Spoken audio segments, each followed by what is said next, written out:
السلام علیکم، میرا نام ہے ذیشان عثمانی۔ کوئی مر گیا، یہ بڑا عجیب سا جملہ ہے جو معاشرے میں سنتے رہتے ہیں۔ جی ہم آج جا رہے تھے، وہاں پر آج روڈ بند تھا کیونکہ کوئی جنازہ ہو رہا تھا، کوئی مر گیا۔ یہ جو کوئی مر گیا ہوتا ہے نا، یہ ہمارے لیے بہت بڑا ریمائنڈر ہوتا ہے، جو ہم سے پوچھ رہا ہوتا ہے آر یو ریڈی؟ کیونکہ جو کوئی مر گیا اچانک، کبھی بھی، کہیں پر بھی، کیسے بھی، یہ کوئی آپ بھی ہو سکتے ہیں۔ آپ کے پاس کوئی گارنٹی نہیں ہے کہ اگلا سیکنڈ آپ کو نصیب ہوگا یا نہیں ہوگا۔ مجھے نہیں پتا یہ ویڈیو کمپلیٹ ہو سکے گی یا نہیں ہو سکے گی، یا اس سے پہلے موت آ جائے گی۔ اس کوئی کی جگہ کے اوپر اپنے آپ کو رکھ کے ضرور سوچا کریں۔ میں مثال دیتا ہوں، آج آپ کے دروازے پہ نوک ہو، آپ دروازہ کھولیں اور ایک لمبا چوڑا بڑا طاقتور آدمی آپ کے سامنے آ جائے، 6 فٹ لمبا، اور وہ آپ کو بولے کہ جی میں تو روح قبض کرنے والا فرشتہ ہوں اور میں آپ کو لینے کے لیے آیا ہوں۔ تو آپ بولیں گے نہیں یار تم کہاں سے آ گئے، مجھے تو مرنے کا کوئی چانس ہی نہیں ہے، ابھی تو میں آفس جا رہا تھا تیار ہو کے۔ بولے نہیں آپ کو لینے آیا ہوں۔ تو بولتا اچھا ایسا کام کرو، میں ذرا آفس میں کال کر دوں؟ بولے نہیں ٹائم نہیں ہے آپ کے پاس۔ بولے اچھا بیوی کو کال کر لوں؟ بولے نہیں ٹائم نہیں ہے، چلے آپ میرے ساتھ۔ بولے اچھا کچھ، اور اتنی دیر میں وہ آپ کو لے کے چلتا بنے، تو آپ پہ کیا گزرے گی؟ یہ ہم کبھی بھی ہو سکتے ہیں، بس وہ سامنے نہیں آئے گا، وہ آ کے دروازہ نوک نہیں کرے گا، وہ گھنٹی نہیں بجائے گا، وہ آ کے آپ کو لے جائے گا۔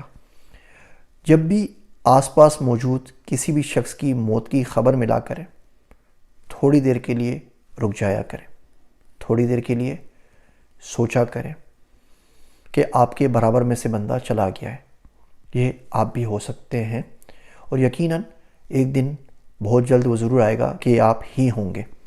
جو کوئی ہے وہ ریپلیس ہو جائے گا آپ کے نام کے ساتھ۔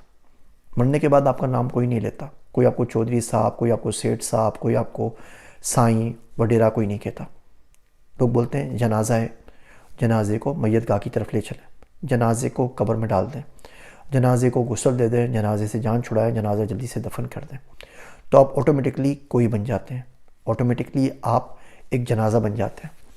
اس جنازہ بننے سے پہلے اپنے اعمال کا جو جنازہ نکالا ہوا ہے اس کے اوپر تھوڑا سا کام کر لیجئے، سوچ لیجئے مرنے کے بعد جس سے ملنا ہے اسے کیسے فیس کریں گے، اس کی نعمتوں کا جواب کیسے دیں گے۔ جو زندگی بھر شکوے کرتے آئے ہیں اس کی لوجک منطق کہاں سے لے کر آئیں گے؟ کوشش کریں نفع بخش بنیں، نفع خور نہ بنیں، کسی کو کچھ دے کر جائیں۔ کہیں پڑھا تھا کہ جن درختوں کی شاخیں یتیموں کو سایہ دیتی ہیں اللہ ان کو طویل کر دیتا ہے، اللہ ان کی عمر دراز کر دیتا ہے۔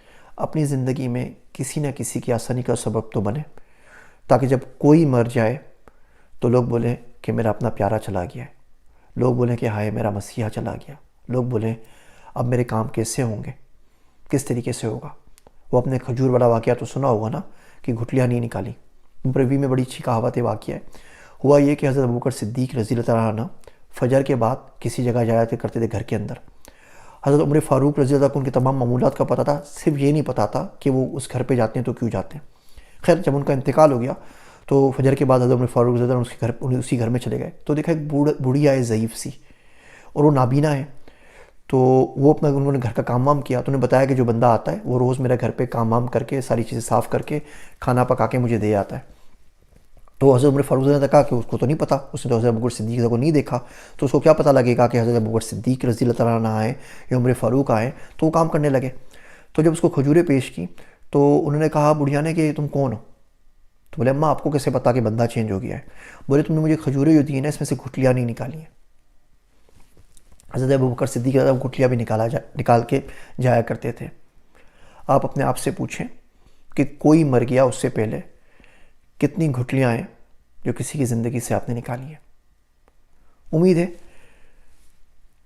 آپ مجھے اپنی دعاؤں میں یاد رکھیں گے۔ میں ہوں آپ سب کا ذیشان عثمانی۔